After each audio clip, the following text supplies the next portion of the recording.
I'm Rob Port from SayAnythingBlog.com. North Dakota has just gone through a contentious debate about what is always a controversial issue, the issue of when life begins and the question of abortion. Several bills have been signed into law now by Governor Jack Dalrymple, 3 bills specifically, one still pending. And the obvious question now is what happens next? Some groups are promising legal challenges to the bills, and of course the man tasked with defending North Dakota law is Attorney General Wayne Stenehjem, who's with me now. Wayne, what happens next with these bills? I mean, the governor signed them into law. Is there anything that's going to happen? I know they don't go into effect till August. Is there anything that happens before then, or do we have to wait for them to go into effect? Well, everything that might happen, of course, is in the hands of the opponents of the measures at this point, except there is one additional piece of legislation still pending in the legislature, so we'll see what happens with that. But a couple of things can happen. One thing that I've heard about is that there's a possibility of a referral, and if that happens and sufficient signatures are filed, then everything is held in abeyance until there's a vote held on it.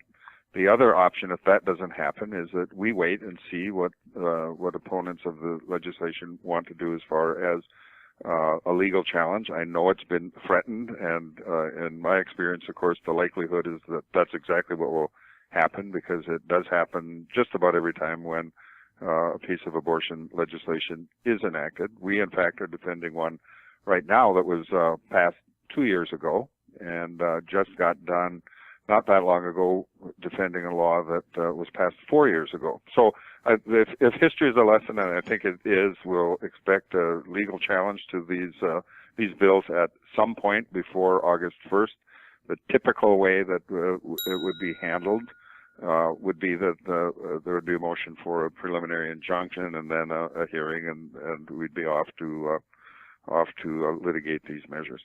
Now, this is nothing new to North Dakota. I mean, you mentioned a couple of lawsuits pertaining to sort of this area of public policy. But when we talk about energy, there's been one between North Dakota and Minnesota over energy regulations. How often does North Dakota engage in lawsuits? I mean, can you kind of because one of the issues brought up was the cost of this litigation. Can you kind of put it in perspective to some of the other cases that North Dakota is involved in? I can, and of course we have lots of litigation. We handle all the litigation on behalf of the state, whether we sue somebody or somebody sues us, and so of course we have several dozen lawsuits pending, from the very significant to the rather comparatively inconsequential. That's what we do here in this office. Now, that being said, these are complicated and extensive and, of course, controversial lawsuits, and they do take time. And there is an expense. There's no sense pretending that there isn't. What that expense will be is hard to say at this point. I'm right now working with my staff to kind of get a idea of the kind of expense. When you have this kind of litigation, as much as the lawyer fees, really what we find is that they become very heavily dependent on expert medical testimony, and that can be expensive. The other side will have it. The state and our defense will have experts that we will likely call as well. That can get very pricey, but we'll have to wait and see. We're working right now on kind of penciling in an idea of what it might cost, because I do have to have a fund available to meet whatever expenses might come up. And you are not the only one to ask me that question. I have been fielding calls here in the office all day from people who want to know the answer to that question, and it's very hard to come up with a precise amount. And I did meet with the Senate Appropriations Subcommittee, who is handling my budget. That has not been passed yet by the legislature, and mentioned to them that we're going to have to discuss that issue at some point. But I wasn't ready then, and we aren't right now either, to give a kind of an educated guess on what will happen.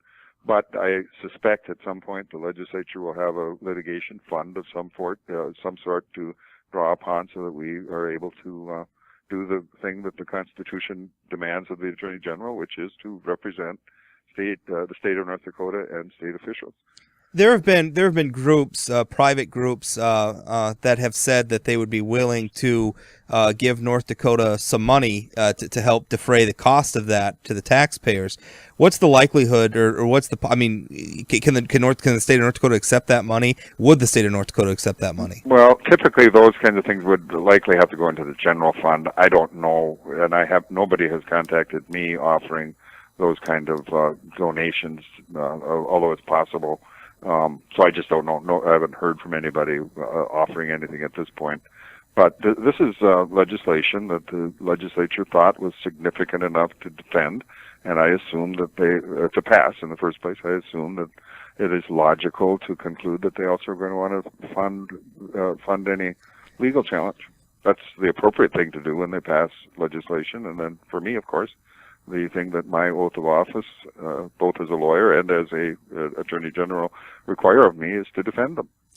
Now, would this be something that the state of North Dakota would retain outside counsel for? That's something I know. There's a couple of options, and we're looking at that, and that's why it's kind of hard to estimate. One of the options is to hire a lawyer here.